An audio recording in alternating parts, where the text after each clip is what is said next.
Tere! Kuigi see igapäev võib-olla nii ei tundu, siis tegelikult on suvi meil kohe-kohe ukse ees. See tähendab, et tulevad puhkused, reisid välismaale, paindlikum töötamine, kellel see võimalik on. Et töötamine kohvikust, terrassilt, suvilast. Aga see toob kaasa ka mõned sellised küberohud, millele natuke tähelepanu panna. Mina olen Holger, Telia küberturbelahenduste insener ja vaatame siis koos, et kuidas lihtsate vahenditega natukene turvalisemalt suve mööda saata. Alustuseks räägime sellistest asjadest, mida inimesed ise saavad ära teha ja lõpetame siis sellega, et kuidas ettevõtted saavad tervikuna turvalisust tõsta. Esimene asi, millega inimesed ise peaksid arvestama, on see, et arvutitega võib juhtuda igasugu asju. Suvel liikvel olles arvuti võib lihtsalt ära kaduda, võib saada ära varastatud, võib ununeda ajutiselt suvilasse, aga kui juhtub, et see suvila on teise sisti otsas, siis supsti sinna korraks järgi minna paraku ei ole mõistlik. Kodust terrassilt töötades võib juhtuda, et ajad arvuti peale jahutava joogi või näiteks oled parasjagu koosolekul, basseinist õhkmadratsiga koos smuutiga ja lähed madratsiga ümber.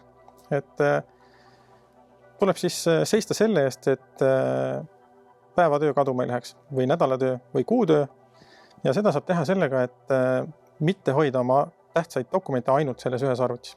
Väga hea lahendus on selleks siis failide sünkroniseerimine. Näiteks OneDrive'i, Google Drive'i või mõnda teistsugusesse privaatsemasse lahendusse. Aga räägime ka sellisest suvisest küberhügienist.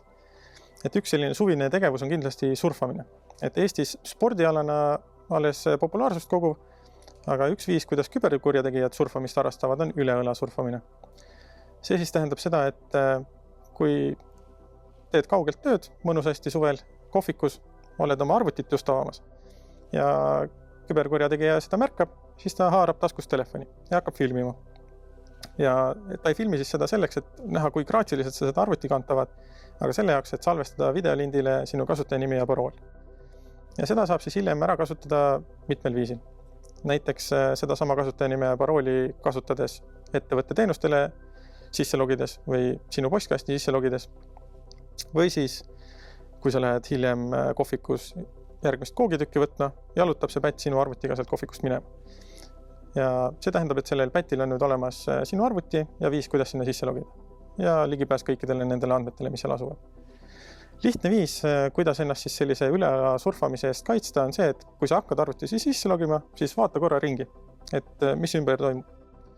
Ja tegelikult veel kõige parem viis on see, et kui sa tead, et sa hakkad kohvikus või kuskil avalikus kohas arvutit kasutama, siis vali endale selline koht, kus sa oled seljaga seina poole. Sellisel juhul on väga keeruline sinu selja tagant sind salaja filmida. Ja räägime ka sellistest üldistest põhitõdedest veel, et kui liikvel olla.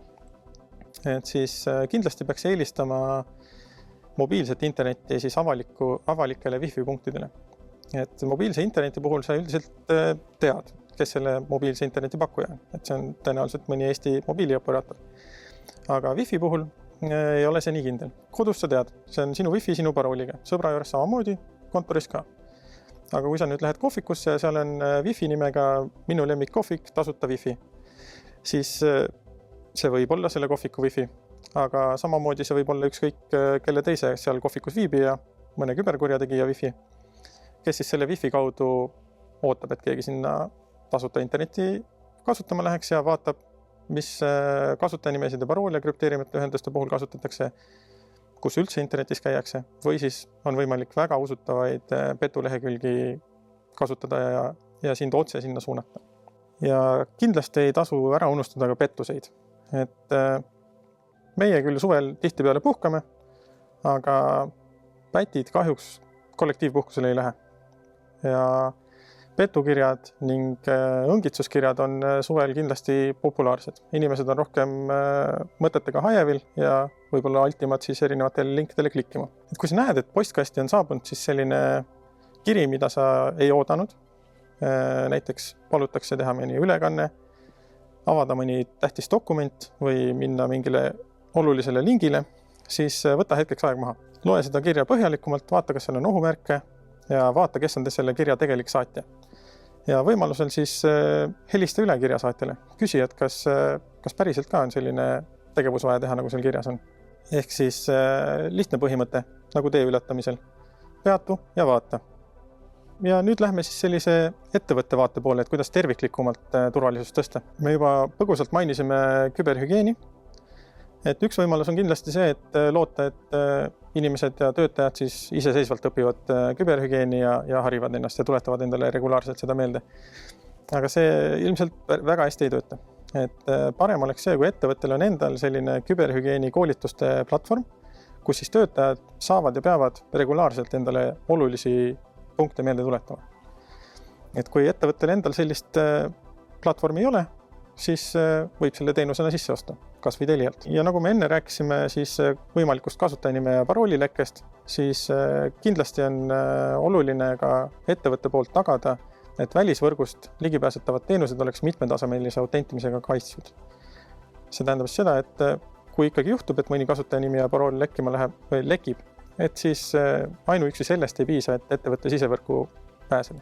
Lisaks siis peaks ettevõtte poolt olema ka turvaline kaugtöövõimalus loodud, VPN-ühendus. Et lisaks sellisele turvalisele kaugtööle annab see siis võimaluse ka töötajatel avalikes internetipunktides turvalist ühendust luua. Lisaks siis nendele võib-olla rohkem tähelepanu saanud meetmetele on üks meede, mis sageli jääb tähelepanuta. See on siis arvuti kõvaketaste krüpteerimine. Kui arvuti kõvaketas on krüpteerimata ja kellelgi pahatahtlikul on füüsiline ligipääs sellele arvutile, siis arvuti on tegelikult täiesti kaitsetu. Et ei kaitse selle arvuti üldine turvaseadistus ja ei kaitse selle arvuti kasutajanimi ja parool. Et need andmed, mis on krüpteerimata kõvakettal olemas, need saab sealt kenasti kätte. Ja see tõenäoliselt sisaldab ka nii mõndagi kasutajanime ja parooli.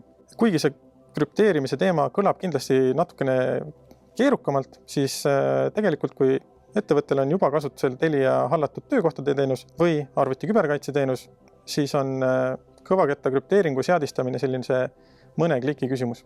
Tuleb lihtsalt veenduda, et see on tehtud. Arvuti küberkaitse teenusega siis saab ühtlasi kaitsta kasutajaid pahavara eest ning ohtlike linkide avamise eest. Ja arvuti küberkaitse teenuse komplektis sisaldub siis ka e-maili kaitse.